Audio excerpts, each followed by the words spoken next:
নিজের ছেলেকে ৮০টা বেত মেরেছেন। কয়টা? ৮০টা বেত মেরেছে। এই ব্যাপারে অনেকগুলো বর্ণনা পাওয়া যায়। সবচেয়ে সহি বর্ণনা হচ্ছে মুয়াত্তা ইমাম মালিকের বর্ণনা। ওমরে ফারুক রাদিয়াল্লাহু তাআলা আনহুর ছেলে আব্দুর রহমান মারুফুন বিআবি শাহমা ছিলেন মিশরে। ওখানে নাবিজ খেয়েছিলেন। নাবিজ হচ্ছে আরব দেশের লোকেরা দুধের মধ্যে শক্ত খুরমা রাত্রেবেলা ঢেলে দিত। ঢেলে দিলে সারা রাত ওই খুরমার রসটা দুধের সাথে মিশে দুধটা লাল হয়ে যেত। এটারে সকালবেলা খেত, খুব সুস্বাদু। এটাকে বলে নাবিজ। কিন্তু এটা রাতে ভিজাইলে সকালেই খাইতে হয়, রেখে দিলে আবার একটু সমস্যা হয়। এটা অনেকটা তারির মতো হয়ে যায়, মাতলামি চলে আসে। তো ওমরে ফারুকের ছেলে নাবিজ খেয়েছেন, মদ খাননি, নাবিজ। কিন্তু নাবিজ খাওয়াতে সাকরান চলে এসেছে। সাকরান চলে আসাতে এটা যখন প্রমাণিত হয়েছে, আমর ইবনে আস রাদিয়াল্লাহু তাআলা আনহু নাকি ৮০ বেত মেরেছেন মিশরে। কয় বেত? নিয়ম হচ্ছে সবার সামনে, ইনি সবার সামনে না মেরে একটু গোপনে মেরেছে। এই তথ্য যখন ওমরে ফারুকের কাছে এসেছে, উনি বললেন না, মারতে হবে সবার সামনে, আলাদা মারলা কেন? ও মদিনায় ফিরে আসলে আমি আবার ৮০টা মারবো।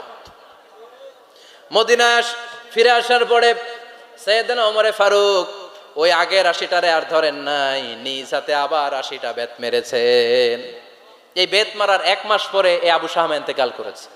অনেক ঐতিহাসিক বলে এই বেতের আঘাতে মরেছে, কেউ কেউ বলেছে নিজের রোগের কারণে মরেছে।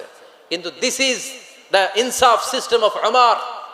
নিজের ছেলে বলে ছেড়ে দেয় নাই। এখন নিজের ছেলে হইলে ৭ খুন মাফ, নেতার ছেলে হইলে ১০ খুন মাফ, এলাকার মোড়লের ছেলে হইলে ১০ খুন মাফ। নো পার্সিয়ালিটি ইন ইসলাম। ইসলামে পার্সিয়ালিটি নাই। আপনি নেতার ছেলে হন, আপনি বিজনেস ম্যাগনেটের ছেলে হন, আপনি যেই হন না কেন, ইসলামের দৃষ্টিতে সবাই সমান। চিল্লায় বলেন ঠিক কি না? বানু মখজুমিয়া গোত্রের এক নারী চুরিতে ধরা পড়ল। সাহাবারা বললেন, নবী, মদিনার সবচেয়ে ভেরি প্রেস্টিজিয়াস এন্ড ডিগনিফাইড ফ্যামিলির মেয়ে, আপনি হাত কাটেন না, কারণ ইসলামের নিয়ম চুরি করলে কি কেটে দাও। বিশ্বনবী বললেন, বলো কি? হাত না কাটার জন্য তোমরা আমাকে রেকমেন্ড করছো? এটা আল্লাহর আইন। পৃথিবীর কেউ রেকমেন্ড করলো শোনার ক্ষমতা আমার নাই, কারণ আইনটা দিয়েছে কে? আল্লাহ। লাউ কানাত ফাতিমাতু বিনতি মুহাম্মাদিন সারাকাত লাকাতা মুহাম্মাদুন ইয়াদাহা। আরে বনু মাখজুমিয়া মেয়ে তো দূরের কথা, আমার কলিজার টুকরা ফাতেমাও যদি আজ চুরিতে ধরা পড়তো, তার হাত কেটে দিতে আমি ১ মিনিটও দেরি করতাম না। দিস ইজ ইসলাম। এই হচ্ছে ওমরে ফারুকের মানাকিব। এরকম ওমরে ফারুক কয়টা লাগবে? আওয়াজ করে বলতে হবে, কয়টা লাগবে? একটা লাগবে। এই সাইয়েদনা ওমরে ফারুক মদিনার প্রথম চিফ জাস্টিস ছিলেন। সর্বপ্রথম ওনার পরামর্শে সাইয়েদনা আবু বকর রাদিয়াল্লাহু তাআলা আনহু কোরআনকে সংকলন করেছেন। আমরা এই যে কোরআন পড়ি ৩০ পারা, এমদাদিয়া লাইব্রেরির ১১৪টা সূরা, কত সুন্দর সন্নিবেশ করা হয়েছে, এখানে সাজানো হয়েছে। আল্লাহর হাবিব সাল্লাল্লাহু আলাইহি ওয়াসাল্লামের সময় কি এরকম কোরআন ছিল নাকি? ছিল না। খেজুর পাতার মধ্যে, গাছের বাকলের মধ্যে, ওটের বড় হাড্ডির মধ্যে আর পাথরের মধ্যে খোদাই করা কোরআন ছিল। সাইয়েদনা আবু বকরের সময় রাদিয়াল্লাহু তাআলা আনহুর সময় যুদ্ধ হলো। ৭০ জন হাফেজ সাহাবী ইন্তেকাল করলেন। সাইয়েদনা আবু বকর রাদিয়াল্লাহু তাআলা আনহুকে ডেকে ওমরে ফারুক বললেন, ও আবু বকর, এইভাবে হাফেজে কোরআন সাহাবীরা যদি দুনিয়া থেকে বিদায় হয়ে যায়, আল্লাহর কোরআনও তো বিদায় হয়ে যাবে। আমার পরামর্শ হলো, আপনি সব বয়োজ্যেষ্ঠ সাহাবীদেরকে একসাথে করে কোরআনের সব কাগজগুলোকে একসাথে করে একটা নির্ধারিত কপির মধ্যে কোরআনকে সংকলন করে ফেলেন। সাইয়েদনা আবু বকর বললেন, যেটা আমার নবী করেন এটা আমি কেমনে করি? কিন্তু ওমরে ফারুক নাচরবান্দা বলে না, এটা করলে কোনো খারাপ হবে না, ভালোই হবে। মুসলিম উম্মার জন্য এক জায়গায় কোরআন সন্নিবেশিত থাকবে, আপনি করেন। সাইয়েদনা আবু বকর রাজি হয় না, ওমরে ফারুকও ছাড়ে না। ওমরে ফারুক বলতে বলতে বলতে বলতে এমন ভাবে সাইয়েদনা আবু বকর রাদিয়াল্লাহু তাআলা আনহুকে ধরলেন, সব শেষে সাইয়েদনা আবু বকর ওমরে ফারুকের কথায় কোরআন সংকলনে রাজি হয়ে গেলেন। পড়েন সুবহানাল্লাহ। উনি বললেন, ওমর যখন আমাকে বারবার বুঝাতে লাগলো, আল্লাহ তাআলা আমার হৃদয়টা ওমরের কথা শোনার জন্য খুলে দিলেন। আল্লাহ তাআলা কেমন যেন আমাকে ইলহাম করলেন, আবু বকর করো, এই কাজের মধ্য দিয়ে আমি আমার কোরআনকে গোটা বিশ্বে জীবিত রেখে দেব। This is Omar. এই যে আমরা হিজরি সনের যে আমরা গণনা করি, এই হিজরি সনের প্রবর্তক হচ্ছে সাইয়েদনা ওমরে ফারুক। সুবহানাল্লাহ নাই?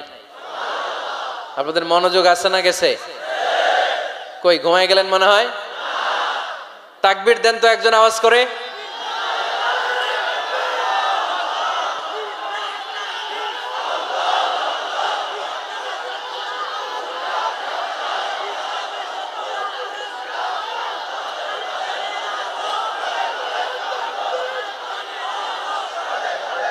মাশাআল্লাহ, মাশাআল্লাহ। বসেন, বসেন, এখনই শেষ করে দেব কিছু সময়ের মধ্যে। আমরা একসাথে বিদায় নেব ইনশাআল্লাহ। ওঠা বসা করবেন না, ওঠা বসা করবেন না, বসেন। সৈয়দনা ওমর ফারুক এই হিজরি সনের গণনা শুরু করেছেন। সাহাবারা বলল, আমিরুল মুমিনিন, খ্রিস্টানদের ঈসাই সন আছে, আমাদের মুসলমানদের কোনো সন নাই। আমাদের একটা সন থাকলে আমাদের জিজিয়া নিতে, আমাদের জাকাতের টাকা উত্তোলন করতে অনেক সুবিধা হবে। ওমর ফারুক বললেন, তাহলে কোন সালকে হিজরি, কোন সালকে মুসলিম সাল হিসেবে আমরা ঘোষণা দিতে পারি? একজন বলল, আমার নবী যেই সালে জন্মগ্রহণ করেছেন ওই সালে। ওমর ফারুক বললেন, না, আমার নবীর জন্ম আমাদের জন্য খুশির দিন, কিন্তু এটা আমাদের জন্য প্রেরণা নয়। প্রেরণা নবীর কাজে, ঠিক কিনা? আরো কিছু সাহাবারা বলল, তাহলে যেই সালে আমার নবী ইন্তেকাল করেছে ওইটারে প্রথম সাল ধরেন। ওমর ফারুক বললেন, না, যেদিন তিনি ইন্তেকাল করেছেন এটা আমাদের দুঃখের দিন, এটা আমাদের প্রেরণা নয়। আমাদের প্রেরণা হচ্ছে বিশ্বনবীর ত্যাগ, তিতিক্ষা আর কাজের মধ্য দিয়ে। জোরে কোন ঠিক কিনা? ওমর ফারুক বললেন, যেদিন বিশ্বনবী ইসলাম রক্ষায় নিজের মাতৃভূমি ছেড়ে মক্কা থেকে মদিনায় গিয়েছেন ওই দিনটাকে হিজরি প্রথম দিন ধরে আমরা হিজরি সাল গণনা করে শুরু করে দেব। ওইটাই হচ্ছে হিজরি সন। সেখান থেকে হিজরি সনের প্রবর্তন করেছেন সৈয়দনা ওমর ফারুক রাদিয়াল্লাহু তাআলা আনহু। এই যে স্টেট গভর্নমেন্ট, এই যে প্রিজন, জেলখানা, ক্যান্টনমেন্ট, সচিবালয়, গণভবন, বঙ্গভবন, মুক্তিযোদ্ধাদের ভাতা, রাষ্ট্রীয় ভাতা, এই সব নিয়ম কানুন সৈয়দনা ওমর ফারুক তার রাষ্ট্রীয় আমলে তিনি নিজে করেছেন। চিল্লায় পড়েন আল্লাহু আকবার। মুসলমানদের আলাদা কারেন্সি, নিজস্ব মুদ্রা ব্যবস্থা নিজে চালু করেছেন। সৈনিকদের মধ্যে যারা বিবাহিত প্রতি 6 মাস অন্তর অন্তর 1 মাসের ছুটি কাটাতে তারা ফিরে আসবে, সৈয়দনা ওমর ফারুক চালু করেছেন। চিল্লায় আওয়াজ করে পড়েন আল্লাহু আকবার। এই যে আমরা 20 রাকাত সালাতুত তারাবি পড়ি রমাদানে, পড়েন না আপনারা? এটা সৈয়দনা ওমর ফারুক চালু করেছে। সুবহানাল্লাহ পড়তে পারলেন না? কোরআনে মোট 22টা আয়াত আছে যেখানে সাহাবারা ইনডিসিশনে ভুগছিলেন। বিশ্বনবীর মত একটা, ওমর ফারুকের মত আর একটা। এই 22 জায়গায় আল্লাহ তাআলা বিশ্বনবীর মতের পক্ষে আয়াত নাজিল না করে ওমর ফারুকের মতের পক্ষে কোরআনের আয়াত নাজিল করেছেন। আওয়াজ করে পড়েন আল্লাহু আকবার। এদিকে উঠলেন কেন আপনারা? যারা উঠছেন আমার দিকে তাকান।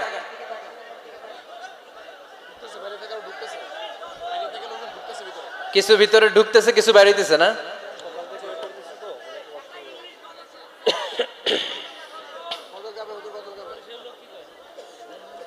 সৈয়দনা ওমর ফারুক, আমরা সাহাবীদের জীবন চরিত পড়তে চাই না, কত যে অনুপ্রেরণামূলক দৃষ্টান্ত সৈয়দনা ওমর ফারুক আমাদের জন্য রেখে গিয়েছেন।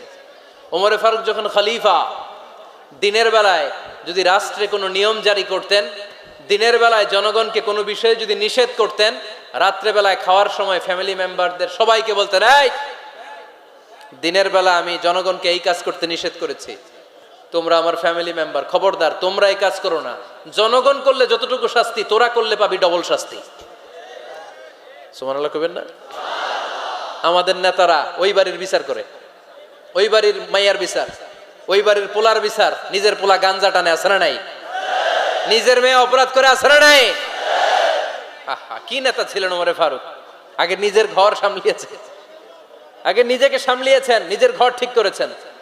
বলেছেন জনগণ করলে যত বেদ, তোরা করলে double Veda. This is call leader, ঠিক কিনা? এক বাবা এসে বললেন, ওমর ফারুক আমার ছেলে কথা শোনে না, বেয়াদব। ওমর ফারুক ছেলেরে ডাকলেন, বাবা তুমি তোমার আব্বাজানের কথা শোনো না, এটা তো কবিরা গুনাহ। ছেলে বলে, ওমর ফারুক সব দায় দায়িত্ব আল্লাহ ছেলে মেয়েদেরকে দিয়েছে। ওমর ফারুক বললেন, অবশ্যই দায়িত্ব দিয়েছে।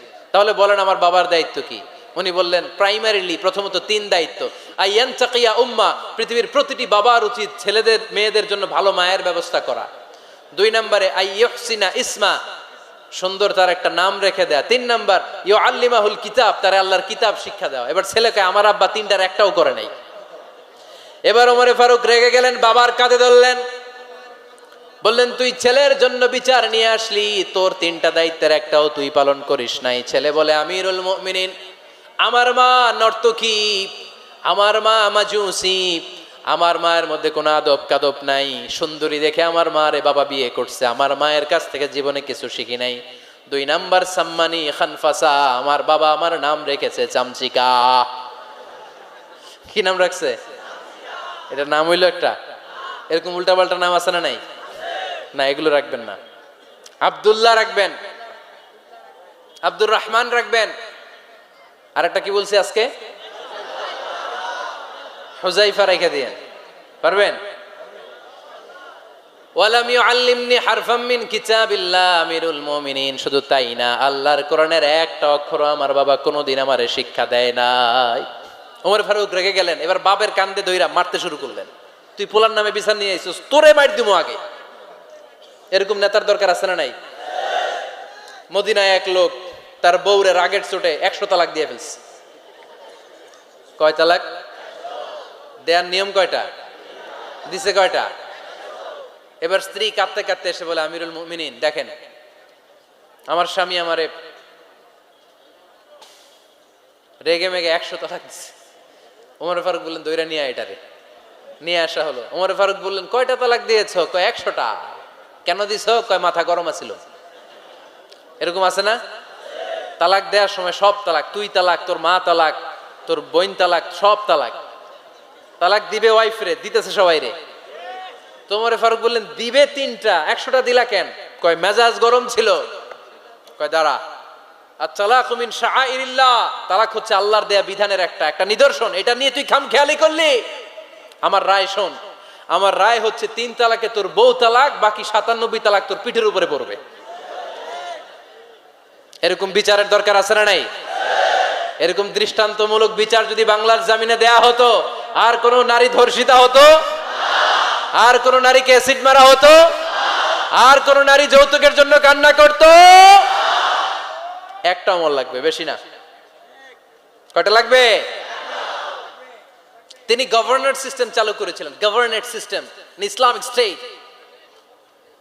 বাহরাইন, ইয়েমেন, মিসর, কুফা, বসরা, মক্কা, মদিনা, এই 7 জায়গায় 7 জন গভর্নর পাঠিয়েছেন। তাদের থেকে তথ্য নিতেন। এই গভর্নর সিস্টেম উনি বানিয়েছেন। সাইয়েদনা আমর ইবনে আল-আস রাদিয়াল্লাহু তাআলা আনহুকে পাঠিয়েছেন মিশরে। মিশরে একটা দৌড় প্রতিযোগিতা হতো। ওই দৌড় প্রতিযোগিতায় আমর ইবনে আল-আস রাদিয়াল্লাহু তাআলা আনহুর ছেলে অংশগ্রহণ করেছে, কিন্তু এক মিশরি ওই দৌড় প্রতিযোগিতায় চ্যাম্পিয়ন হয়ে গেছে। রানার্স আপ হয়েছে আমর ইবনে আল-আসের ছেলে। এবার মিশরি ফার্স্ট আর গভর্নরের ছেলে সেকেন্ড। রাগের চোটে আমর ইবনে আল-আসের ছেলে ওই মিশরির মাথার মধ্যে কয়েকটা বাড়ি মেরেছে। মিশরি বলে, আমার মাল্লা কেন? তুমি খেলায় পারো না, আমারে মাল্লা কেন? কয়, আনা ইবনুল আকরামিন, আমি গভর্নরের পোলা, আমি যা বলবো এটাই হবে, আমার উপরে কথা নাই। মিশরি ওইখানে আর ঝগড়া বাঁধায় নাই, মনে দুঃখ নিয়ে মদিনায় চলে আসলেন। এসে বললেন, আমিরুল মুমিনিন, আপনি আমর ইবনুল আস রাদিয়াল্লাহু তাআলা আনহুকে মিশরের গভর্নর বানিয়ে পাঠিয়েছেন। একটা প্রতিযোগিতায় আমি চ্যাম্পিয়ন হয়েছি, ওনার ছেলে হয়েছে রানার আপ। কেন সে চ্যাম্পিয়ন হতে পারে নাই? এই কারণে আমার মাথায় লাঠি দিয়ে 3টা বাড়ি মেরেছে। বিচারটা দিছে কার দরবারে? কথা বুঝেন নাই বোধহয়? ওমর ফারুকের দরবার। ওমর ফারুক বললেন, তাই আগামী বছরের অমুক তারিখ আমি সব গভর্নরদেরকে ডেকে হিসাব নিতে, ওই দিন তুই থাকবি, পারবি না? মিশরে বলে, পারবো মানে অবশ্যই পারবো। ওই দিন 7 রাজ্য থেকে 7 গভর্নর হাজির, গভর্নরদের ছেলেরাও হাজির, মিশরীয় হাজির। 7 গভর্নরের কাছ থেকে 7 এলাকার খোঁজ খবর নেয়ার পরে ওমরে ফারুক বললেন, আইন আল মিসরি, মিশরি লোকটা কই, এদিকে আয়। মিশরি সামনে আসার পরে বলল, আমর ইবনুল আস, তুমি মিশরের গভর্নর, তোমার ছেলে সহ তুমি আসো। আমর ইবনুল আস এসে সামনে বসে রইলেন। এবার বললেন, ও আমর ইবনুল আসের ছেলে, তুমি নাকি ইবনুল আকরামিন গভর্নরের ছেলে, তুমি যা বলবা মিশরে নাকি তাই হবে, তোমার নাকি অনেক দাপট। নিজে একটা লাঠি এনে মিশরীর হাতে দিয়ে বলল, এবার তোর মাথায় যতটা মারছে তুই ততটা গুনে গুনে মার, আমি দেখব। আমর ইবনুল আস দেখবে, আমর ইবনুল আসের ছেলেরে তুই এখানে মার। সে বলতেছে, থাক, আপনি বলছেন এতেই যথেষ্ট, মারা লাগবে না, আমি মাফ করে দিলাম। ওমরে ফারুক বলল, খবরদার, মার, মার ওর মাথার মধ্যে। মিশরি ওমরে ফারুকের ধমক শুনে ভয়ে ভয়ে 3টা বাড়ি মারল। এই বাড়ি মারা দেখেও ওমরে ফারুকের হৃদয় ঠান্ডা হয় নাই। লজ্জায় আমর ইবনুল আস, বয়স হয়ে গিয়েছে সাহাবা, মাথা তখন টাক, মাথায় চুল নাই, লজ্জায় মাথাটা হেট হয়ে মাথাটা নিচু করে রেখেছে। এবার রাগের চোটে ওমরে ফারুক বললেন, এবার আমর ইবনুল আসের টাক মাথার মধ্যে একটা মার মার। কেন ছেলেকে শিক্ষা দিতে পারে নাই? ইয়া আমর ইবনুল আস, মাতা জাআলতুমুন নাস আবিদা, তোমরা কখন মিশরীদেরকে নিজেদের দাস বানায় নিলা? ওয়াকাদ ওয়ালাদাতুম উম্মুহুম আহরারা, আর ওদের মায়েরা তো ওদেরকে স্বাধীন সন্তান হিসেবে প্রসব করেছে। মানুষদের উপর ক্ষমতাগিরি করার জন্য গভর্নর পাঠাই নাই। খবরদার, জনগণ তাদেরকে দেখভাল করার জন্য তোমাদেরকে পাঠানো হয়েছে, তাদের উপর কোনো অত্যাচার করার জন্য নয়। চিল্লায় বলেন ঠিক কিনা? এরকম নেতা কয়টা লাগবে? কয়টা? ওই নেতার নাম কি? ওমর। হ্যাঁ, হুয়া ইয়াতি ওমর। 22 জায়গায় বিশ্বনবী কয় একটা, ওমরে ফারুক বলে আর একটা। আল্লাহ বলে, বিশ্বনবী আপনার পক্ষে আমি আয়াত নাজিল করতে পারলাম না, আমি ওমরের পক্ষে নাজিল করে দিলাম। বিশ্বনবী বলতেন, ইন্নালি কুল্লি উম্মাতিন মুহাদ্দাস, সব উম্মতের মধ্যে, সব নবীর উম্মতের মধ্য থেকে একজন করে আল্লাহ তাকে মুহাদ্দিস বানাতো। মুহাদ্দিস না, মুহাদ্দাস। মুহাদ্দাস মানে এমন লোক যিনি যা ভাবতো ওই ভাবনাটাই আল্লাহ আয়াত হিসেবে নাজিল করে দিতেন। বিশ্বনবী বললেন, আমার উম্মতের মধ্যে মুহাদ্দাস হচ্ছে সাইয়েদনা ওমর। মদিনার সবচেয়ে বড় মুনাফিকের নাম আব্দুল্লাহ ইবনে উবাই ইবনে সালুল, সব মুনাফিকদের সরদার। কিন্তু এই মুনাফিকের ছেলেটা হলো পাক্কা ইমানদার। এই ছেলের নাম হলো আব্দুল্লাহ। আওয়াজ করে বলেন, ছেলের নাম কি? আব্দুল্লাহ ইবনে উবাই ইবনে সালুল। মুনাফিক সরদার যখন ইন্তেকাল করলো, সাইয়েদনা আব্দুল্লাহ রাদিয়াল্লাহু তাআলা আনহু বিশ্বনবীর কাছে এসে চোখের পানি ছেড়ে ডেকে বলে, নবী আপনিও জানেন, আমিও জানি, মদিনার সবাই জানে আমার আব্বা মুনাফিকদের সরদার, কিন্তু আমার মন তো মানে না, আমার তো পিতা, আমার তো বাবা লাগে, আমার তো মন মানে না। আপনিও জানেন মুনাফেক, আমিও জানি মুনাফেক। নবী আপনার দরবারে কিছু আমি চাই না, আপনার গায়ের একটা জামা দেন, আপনার জামাটা পরিয়ে আমার বাবারে দাফন দিব। এর উসিলায় যদি আমার আব্বারে আল্লাহ মাফ করে দেয়, দয়ার নবী মায়ের নবী জামা খুলে দিয়ে দিলেন। পড়েন সুবহানাল্লাহ।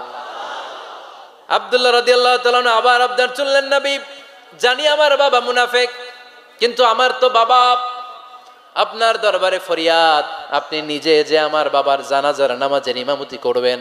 দয়ার নবী মায়ার নবী জানাজার নামাজে যেতে চাইলেন। ওমরে ফারুক বললেন, নবী না, খবরদার, আপনি উবাই ইবনে সালুলের জানাজায় যাবেন না।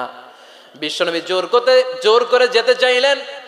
সাইয়েদনা ওমরে ফারুক বিশ্বনবীর জামা পেছন থেকে টেনে ধরলেন। আল্লাহু আকবার।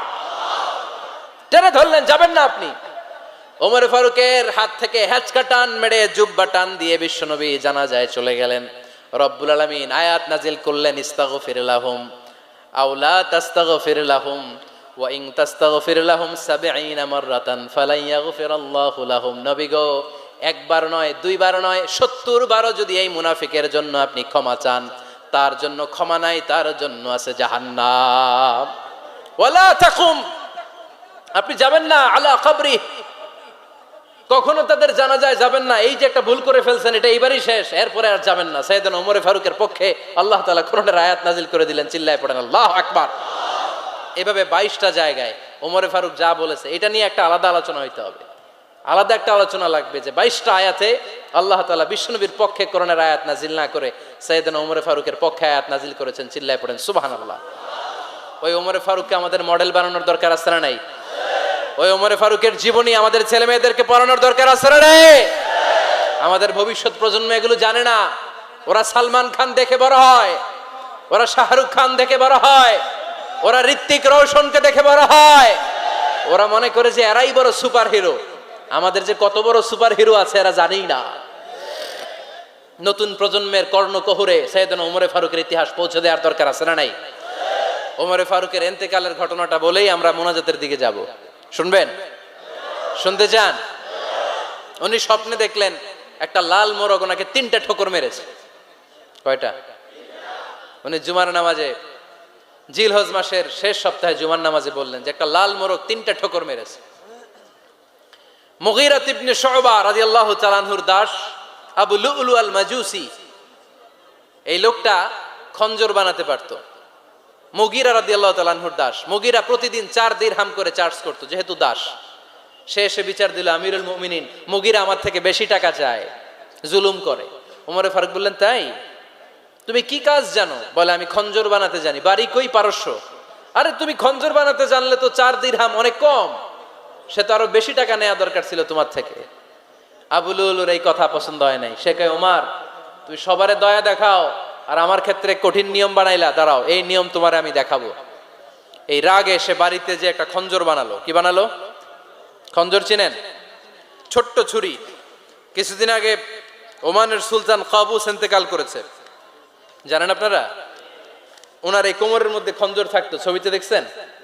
আরব শায়েখ যারা সুলতান আমির, কোমরে কি থাকে? ছোরা থাকে, খঞ্জর। সে বাসায় যে একটা খঞ্জর বানালো, যেই খঞ্জরের 2 মাথা, লাহু রাসান ওয়া মাকবাদাতুহু ফি ওয়াসাতি, আর ধরার হ্যান্ডেলটা মাঝখানে, এদিকেও ছুরি এদিকেও ছুরি, যাতে এইভাবে মারা যায়। সে ধার দিতে লাগলো আর বলল, ওমর দাঁড়াও তোমারে আমি দেখাবো। ওমরে ফারুক মসজিদে নববীর ইমাম, ফজরের নামাজের সময় এ আবু লুলু আল মাজুসি বুরনুস পরে, চাদর পরে, লুকিয়ে লুকিয়ে, সে অগ্নি উপাসক, মুমিন নয়। ওমরে ফারুককে অ্যাটাক করার জন্য গেলেন মসজিদে নববীতে। ওয়াকানু ইউসাল্লুনা বিগালাস, তখন ওনারা অন্ধকারে নামাজ পড়তো। নামাজের সময় যখন হলো, লুকিয়ে লুকিয়ে প্রথম কাতারে ওমরে ফারুকের পিছনে মুয়াজ্জিনের পাশেই দাঁড়ালো, হাতে খঞ্জর। একামত হলো, ওমরে ফারুক সালাত শুরু করলেন, ফজরের সালাত, আল্লাহু আকবার। নামাজ শুরু করলেন, সূরা ফাতিহা বললেন। আরেকটা সূরা যখন পড়তে যাবেন, in the mean time Abu Lulu এই খঞ্জর নিয়ে ওমরে ফারুকের বুকের মধ্যে 3টা স্টেবিং করলেন। একটা মারলেন নাভির নিচে, মারার সাথে সাথে পাকস্থলী কেটে গেল। আরেকটা মারলেন পাজরে, পাজর ছিঁড়ে গেল। 3টা মারার পরে ওমরে ফারুক বললেন, কাতালানি আল কালব, এক কুকুর আমাকে মেরে ফেলেছে। পেছন থেকে এক সাহাবীকে টান মেরে সামনের দিকে নিয়ে গেলেন, তুমি নামাজের ইমামতি করাও। আর ওমরে ফারুককে বাকিরা ধরাধরি করে পেছনে নিতে আরম্ভ করলেন। আর এই আত্মাই আক্রমণ যে করেছে, সে কাতারের মাঝখান দিয়ে যেতে আরম্ভ করলো আর 2 দিকে ছুরি মারতে আরম্ভ করলো। 13 জন সাহাবীর গায়ে ছুরি মেরেছে, 7 জন সাহাবা স্পট ডেথ, জায়গায় মৃত্যু। এই ভয়ঙ্কর অবস্থা দেখে এক সাহাবী বুরনুস, এক ধরনের জুব্বা আছে মাথাওয়ালা, অনেকে জ্যাকেট পরছেন না এরকম মাথাওয়ালা, লম্বা জুব্বা আছে, আরবরা শীতে পরে মাথাওয়ালা, এই মাথাওয়ালা জুব্বা বের করে এক সাহাবী জালের মতো তার দিকে উড়ায় মারলো। ওই বুরনুসের মধ্যে পেঁচিয়ে আবু লুলু মাটিতে পড়ে গেল আর সুইসাইড করে ফেললো, নিজের বুকে নিজে মেরে আত্মহত্যা। যেই সাহাবীকে ইমামতির জন্য দাঁড় করালেন, উনি ছোট্ট সূরা দিয়ে, প্রথম রাকাতে সূরা আল কাউসার, দ্বিতীয় রাকাতে সূরাতুল ইখলাস দিয়ে নামাজ শেষ। ওমরে ফারুক বেহুশ। ওমরে ফারুক কি? হ্যাঁ, বেহুশ। সবাই কান্নাকাটি করতেছে, সবাই দেখতে গেলেন, এখন হুঁশ ফিরে না। মুখের মধ্যে, মুখ খুলে রাষ্ট্রের চিকিৎসক মুখের মধ্যে দুধ দিলেন, ওই নাভি দিয়ে দুধ বের হয়ে যায়, পাকস্থলী কেটে ওখান দিয়ে দুধ বের হয়ে যাচ্ছে। তারা বললো, ওনারে বাঁচানো সম্ভব না, দেখেন হুঁশ ফিরে কিনা। হুঁশ ফিরলে ওনার পরে কে আমির হবে, উনি যেন প্যানেল ঠিক করে দিয়ে যায়। সবাই তাকিয়েছে ওমরে ফারুকের চোখের দিকে। আল্লাহর মেহেরবানিতে ঘন্টা খানিক পরে উনি চোখ খুললেন। চোখ খোলার পরেই বলেন নাই, ও মা আমি মরে যাই। চোখ খোলার পরে উনি বলেন নাই, কে মারলো আমারে। চোখ খোলার পরে উনি বলেন নাই, আমার পরে নেতা কে হবে। চোখ খোলার পরে সর্বপ্রথম কথাটি ছিল, আসল্লান নাস, আমার নেতৃত্বে যে ফজরের নামাজটা শুরু হয়েছিল, এটাকে ঠিক মতো তোরা পড়েছিলি? আমার নেতৃত্বে যে ফজরের জামাত শুরু হয়েছিল, সেটা ঠিকঠাক মতো সমাপ্ত হয়েছিল কিনা আগে বল। আসল্লান নাস, নামাজটা হয়েছে কিনা বল। সুবহানাল্লাহ করতে পারলেন না? This is Omar, hour super hero. নেতা অনেকগুলো লাগে না, এরকম নেতা একটাই যথেষ্ট, যে গোটা বিশ্বকে কাঁপায় দিতে পারে। চিল্লায় বলো ঠিক কিনা? আমরা চাই আমাদের ছেলেগুলো ওমরে ফারুকের মতো বড় হোক। আমরা চাই আমাদের ছেলে মেয়েগুলো খাব্বাব, খুবাইব, সাইয়েদনা আলী, উসমান, আবু বকর রাদিয়াল্লাহু তাআলা আনহুর অনুসরণে বড় হোক, ঠিক কিনা?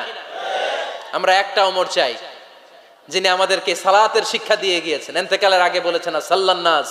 এজন্য আমরা যেন নামাজ কখনো নষ্ট না করি। আল্লাহর জমিনে দিন বাস্তবায়ন আসাদ্দুহুম ফি আমরিল্লাহি ওমর। ওমর রাদিয়াল্লাহু তাআলা আনহুর মতো এত কঠোর কেউ ছিলেন না। তাই দিন বাস্তবায়নে আমরা যেন কাউরে ছাড় না দেই। সবার আগে আল্লাহর দিন, সবার আগে আল্লাহর কোরআন, সবার আগে আমার ইসলাম, ঠিক কিনা? চাইলেই কেউ এদেশ থেকে ইসলামরে মিটাই দিতে পারবে না। যে দেশে আল্লাহু আকবার ধ্বনির সাথে সাথে সূর্য উঠে যায়, আল্লাহু আকবার ধ্বনির সাথে সাথে সূর্য ডুবে যায়, সে দেশে আর কিছু থাকবে না থাক আমার ইসলাম থাকবেই, আর কিছু থাকবে না থাক আমার কোরআন থাকবেই। সে ইসলামের সাথে থাকতে রাজি আছেন তো? কোরআনের সাথে থাকতে রাজি আছেন তো?